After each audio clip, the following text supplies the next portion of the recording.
बिस्मिल्लाहिर्रहमानिर्रहीम। अस्सलाम वालेकुम। आप देख रहे हैं DDP एनालिटिका।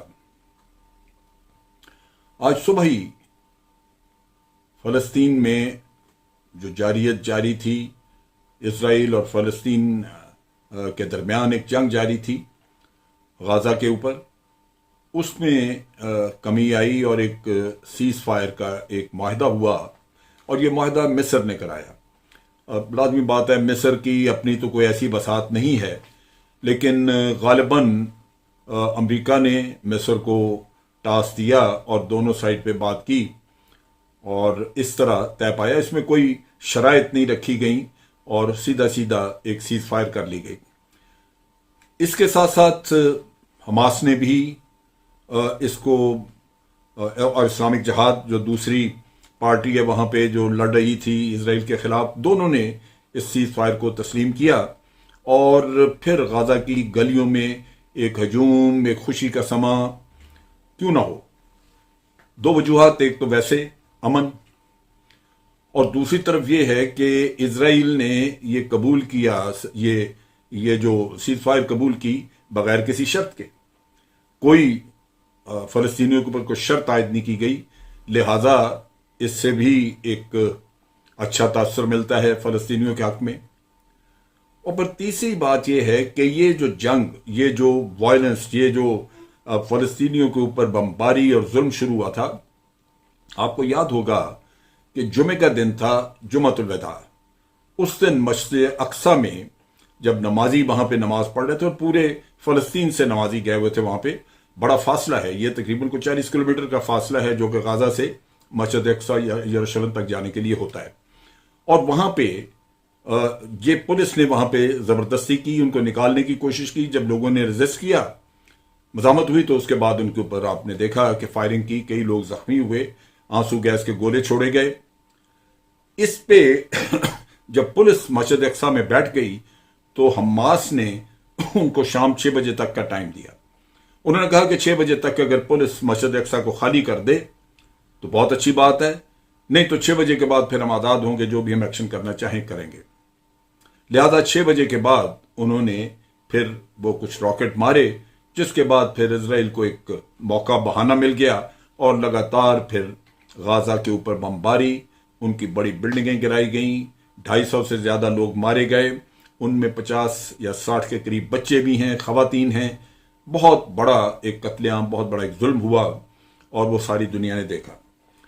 अब गाज़ा के लोग ये कहते थे कि जी हम तो जुमतुल विदा से हम जंग लड़ रहे हैं, ईद हमारी आज आई है, लिहाजा एक खुशी का समा था।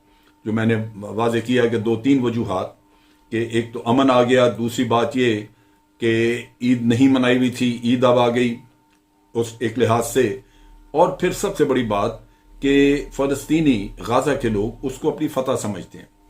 वो कहते हैं कि इसराइल ऐसे ही सीज फायर मानने वाला नहीं, वो शराइत आयद करता।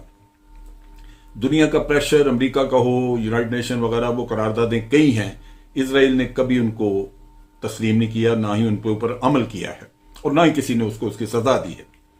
अब चीज ये है कि ये पहला मौका है कि गाज़ा की तरफ से जो रॉकेट चलाए गए, उनमें से कुछ रॉकेट जाके तो वो इसराइल में भी मुख्तलिफ जगहों पे गिरे।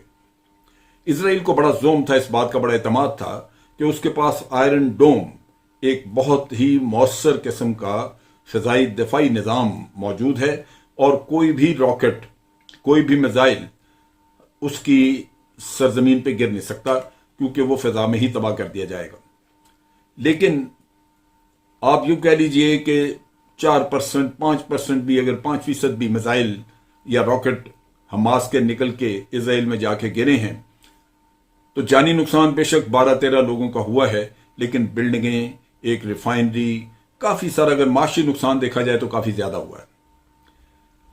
अब कल को ये आयरन डोम जो है, ये ज्यादा भी इसको नुकसान पहुंचाया जा सकता है या इसको ब्रीच किया जा सकता है, क्योंकि अगर हमास के पास इससे बेहतर कोई टेक्नोलॉजी आ जाती है तो इसराइल का मजीद नुकसान होगा। कहने की बात यह है कि इसराइल ने जब ये तस्लीम किया कि हम ये सीज फायर करने के लिए वो तस्लीम किया और उन्हें मान लिया, تو لازمی بات ہے کہ ان کے ذہن میں بھی نقصان تھا اور یہ خیال تھا کہ اگر یہ معاملہ چلتا رہے تو ٹھیک ہے، فلسطینیوں کا نقصان بہت ہوگا، ہم ان کے اوپر زیادہ بمباری کریں گے لیکن چھوڑیں گے وہ بھی نہیں. سو ان کی طرف سے بھی کچھ نہ کچھ آئے گا. تو شاید اسرائیل نے اپنی لائف میں اتنا بھی نقصان نہیں دیکھا ہوا تھا جتنا اس کو دیکھنا پڑا، اور اس وجہ سے انہوں نے ایک سیز فائر فوراً مان لی. اب یہ ہے کہ یہ جو سیز فائر ہے یہ کوئی اس پہ قراردادیں پاس نہیں ہوئی تھی، یا نہ سیکورٹی کونسل کی نہ ہی جنرل اسمبلی کی، لیکن یہ خود ہی طے کی، جس سے نظر آتا ہے کہ اپنے مفادات میں کی ہے. لیکن دوسری طرف یہ بھی ہوا کہ ابھی دنیا مختلف لیڈر جو ہیں وہ اس کو سراہ رہے تھے، اس کے اوپر تعریفی کلمات ہو رہے تھے کہ جی بڑا اچھا ہو گیا، اب یہ موقع ہے کہ اب بات چیت کریں، امن آ گیا. شاہ محمود قریشی صاحب نے بھی اس پہ ایک بیان دیا اور انہوں نے کہا کہ یہ پوری دنیا کے لوگوں کی خواہش اور اس کا پریشر ہے جس کی وجہ سے یہ سیز فائر ہوئی ہے. لیکن اس ساری چیز کے باوجود ہم نے دیکھا کہ آج جب پھر فلسطینی جمعہ کی نماز پڑھنے کے لیے وہاں گئے تو وہی بربریت شروع ہوئی. اسرائیلی فوج نے اندر داخل ہو کے ان لوگوں کو نکالنے کی کوشش کی. جب مزاحمت ہوئی تو ان کے اوپر ربڑ کی گولیاں ماری گئیں، ان کے اوپر سٹننگ گرینیڈ پھینکے گئے جس سے سٹن ہو جاتا آدمی، یعنی آپ کہہ لیجئے کہ وہ ایک طرح کا بے ہوش ہو جاتا ہے، اور اس طرح کا انہوں نے وہاں پہ ان کے اوپر حملہ کیا. نتیجہ یہ کہ آج پھر مسجد اقصیٰ میں ایک میدان جنگ گرم ہوا. اب چیز یہ ہے کہ اگر اسرائیل اسی طرح کی کاروائیاں جاری رکھے تو بڑی سیدھی سی بات ہے کہ پھر مزاحمت ہوگی، اور مزاحمت ہوگی تو ہم نے یہ میری کم از کم آبزرویشن یہ ہے کہ یہ اسرائیل کو اگر آپ نے اس جارحیت سے روکنا ہے تو لازماً کوئی ایسا کام کرنا ہوگا فلسطینیوں کے ذریعے کہ اسرائیل کا بھی کافی نقصان ہو. اگر اسرائیل ڈرے گا اس جارحیت کو شروع کرنے سے تو وہ صرف اس کا نقصان ہے جو اس کو روکے گا، اور اگر اس کا نقصان ہوتا ہے تو وہ یہ سمجھے گا کہ یہ جارحیت کرنا اس کے لیے آسان کام نہیں، مہنگا کام ہے. اور وہ بڑا سیدھا سا طریقہ ہے کہ اسلامی دنیا کو سوچنا چاہیے کہ اب جب کہ ایک جنگ بندی ہو گئی، حالات آہستہ آہستہ کچھ نارمل ہوں گے، تو فلسطینی جوانوں کو کچھ ٹرین کرنا، ان کے لیے ان کو کچھ ہتھیار دینا، یہ کام جو ہے یہ کسی نہ کسی طرح ہمیں کرنا ہوگا. یہ بالکل ٹھیک ہے امریکہ یا یہ یہودی جو ہیں یہ ویسے نہیں ہونے دیں گے، یہ نیول بلاکر بھی کر سکتے ہیں، بہت سارے رستے چیک بھی کریں گے، لیکن اس کے باوجود یہ جو پرابلم ہے اس کو سالو کرنے کے لیے ہمیں کچھ ایسا رستہ اختیار کرنا ہوگا. یہ جو ایشو جو شروع ہوا تھا، یہ جنگ جو شروع ہوئی تھی یا جو مسئلہ بنا تھا، وہ بنیاد اس کی یروشلم میں تھی، جہاں پہ کہ مشرقی یروشلم میں جو عرب لوگ یعنی جو اسرائیلی شہری ہیں اور وہاں پہ فلسطینی ہیں رہ رہے ہیں وہاں پہ، ان کے بارے میں ایک عدالتی فیصلہ آ گیا کہ جناب یہ 1948 میں یہاں نہیں تھے، لہذا ان کو نکالا جائے اور ان کے گھر جو ہیں وہ دے دیے جائیں ان کو یہودیوں کو. چنانچہ گھر خالی کرائے گئے، ان کو دینے کا کام شروع ہوا تو اس پہ لڑائی شروع ہو گئی. نیچرلی عربوں نے جو وہاں پہ رہ رہے تھے فلسطینی، انہوں نے احتجاج کیا اور جو گھر لینا چاہ رہے تھے ان کے ساتھ ان کی ہاتھا پائی اور فساد ہوا، اور یہاں سے بات بڑھتی ہوئی یہ یہاں تک پھیل گئی. اب چیز یہ ہے کہ یہ پروسیس دنیا کو رکوانا ہوگا. یہ انتہائی ظالمانہ پروسیس ہے کہ آپ کسی کو گھر سے نکال کے باہر کریں اور باہر سے لا کے کسی کو کہیں یہ تیرا گھر ہے تم لے لو، اور وہ شخص جو ہے وہ سالہ سال سے وہاں رہ رہا ہے، اس نے اپنی جمع پونجی لگا کے گھر بنایا ہے، آپ اس کو چونکہ صرف وہ فلسطینی ہے اس کو نکال کے باہر کریں. انتہائی غیر انسانی سلوک جو کہ آپ کو کسی نہ کسی طرح ختم کرنا ہوگا. اب یہاں پہ جو صورتحال آج ہے اس میں ہم نے دیکھنا ہوگا کہ کیا آج اسی حالت میں رہنے دیجیے. بہت سارے لوگوں نے اعتراضات کیے ہیں. میں آج کچھ ڈسکشنز میں تھا تو وہاں پہلا اعتراض یہ تھا کہ جناب یہ کیا فائدہ اس سیز فائر کا؟ کیا یہ سیز فائر سے وہ 250 لوگ جو مارے گئے وہ واپس آ جائیں گے؟ اس سیز فائر سے جو بچے بیچارے زخمی ہوئے اور جو لوگ جن کے چیتڑے اڑ گئے کیا وہ واپس آ جائیں گے؟ یہ ساری باتیں درست ہے، واپس نہیں آئے گا کچھ بھی. لیکن ایک چیز واضح ہے کہ اس سیز فائر نے مزید نقصان سے بچایا. فلسطینیوں کا نقصان بہت زیادہ ہو رہا تھا، اس نے بچایا. لیکن یہ جنگ جو ہے یہ کل پھر شروع ہو سکتی ہے، جیسے آج مسجد اقصیٰ میں پھر تماشا ہوا. तो ज़रूरत इस बात की है कि इसका परमानेंट हल निकाला जाए। परमानेंट हल निकालने के लिए हमें, मेरा ख्याल है कि इस जो पुरानी करारदादें हैं वो तो हैं कि 2 नेशन या 2 स्टेट सोल्यूशन की बात करते हैं, लेकिन उसमें आके मसला वहाँ फंसता है जहाँ पे कि करारदाद में ये कहा गया हुआ है कि ये दो कौमें जो बनेगी या 2 रियासतें बनेगी, इनमें फ़लस्तीन की रियासत जो बनेगी उसको जो इलाके दिए जाएंगे वो ये नहीं होगा कि एक टुकड़ा वहाँ पे, एक टुकड़ा वेस्ट बैंक, एक टुकड़ा गाजा, एक टुकड़ा कहीं।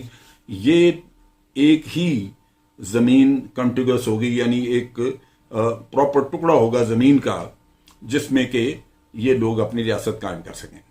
अब वो लाजमी बात है कि मसला वहीं फंसा हुआ है, वो देना नहीं चाहता, इजराइल देना नहीं चाहता। उसके साथ साथ जो उसको रियासत के दूसरे हुकूक होते हैं वो नहीं उसको पूरे करने दिया जाता। वो अपनी हुकूमत बनाएं, अपनी फौज रखें, अपनी पुलिस बनाएं, उनका सारा इंतजाम होना चाहिए, लेकिन उस पर भी पाबंदी। तो अब इस तरफ तवज्जो देनी चाहिए अक़वाम आलम को, ताकि ये जो परमानेंट सोल्यूशन है उस तरफ आया जाए। और उस सोल्यूशन के लिए ये ज़रूरी है कि आइंदा के लिए इजराइल को ये खौफ हो कि अगर वो ये हल की तरफ नहीं जाएगा तो उसका भी नुकसान हो सकता है। मुसलमान मुल्कों को मेरा ख्याल है कि इस पे बहुत एक मुसम्मम इरादे के साथ आगे बढ़ना चाहिए और ये बात वाज़े बता देनी चाहिए कि हमारी ये कमिटमेंट है, अगर ये हल ना हुआ मसला तो हम ट्रेन भी करेंगे फ़लस्तीनी को अपने दिफा के लिए और उनको वेपन्स भी देंगे। ये अगर हम चीज़ नहीं करेंगे तो मैं समझता हूँ कि फिर मसला फिर वहीं लटके का लटका रह जाएगा। आज की जो इनकी सीज़ फायर थी वो आप देखिए कि कितना जल्दी वो तस्लीम हुई। फौरन नेतन्याहू ने अपने सिक्योरिटी कमेटी का इजलास किया, उन्होंने सब ने यूनानिमसली अप्रूवल दी। उसकी वजह सारी यही है कि उनको इस बात का डर था कि ये जारी रहा तो उनका मजीद नुकसान भी हो सकता है। लिहाजा ये अमल उनको लिए ये नुक्ता मेरा ख्याल है इजराइल के लिए हमेशा सामने रखना चाहिए मुसलमानों को और इसको बढ़ाना चाहिए। और फिर जो लास्ट चीज़ है वो ये है कि कोशिश ये करनी चाहिए कि यरूशलेम जो है वो किसी का भी शहर ना, वो एक बैनुल-अक़वामी शहर बन जाए जहाँ पे ईसाई भी जाएं आज़ादी से, मुसलमान भी जाएं, यहूदी भी जाएं। तो इसके लिए भी काम करना चाहिए। अगर हम ये काम करेंगे तो मैं समझता हूँ कि इसकी कामयाबी के बाद फ़लस्तीनी जो हैं वो अपनी ज़िंदगी पुरअमन तरीके से गुजार सकेंगे। आज जो सीज़फायर हुई उसकी बरतानिया ने भी हमायत की, यूनाइटेड नेशन के जो सेक्रेटरी जनरल हैं उन्होंने भी हमायत की, इजराइल और हमास ने और इस्लामी जहाज वालों ने तो तस्लीम किया इसको, उसके साथ साथ पाकिस्तान ने इसको सराहा, टर्की ने सराहा, सारे मुल्कों ने वेलकम किया। लेकिन इस वेलकम का फ़ायदा तभी है अगर इसको आज एक मौका जानते हुए आगे हम एक अंजाम तक पहुँचाएँ जहाँ ये वाकई एक परमानेंट सोल्यूशन इसका निकल आए और ये दोनों रियासतें इंडिपेंडेंटली पुरअमन तरीके से रह सकें। आज के लिए इतना ही। अफवाज पाकिस्तान जिंदाबाद, पाकिस्तान पाइंदाबाद।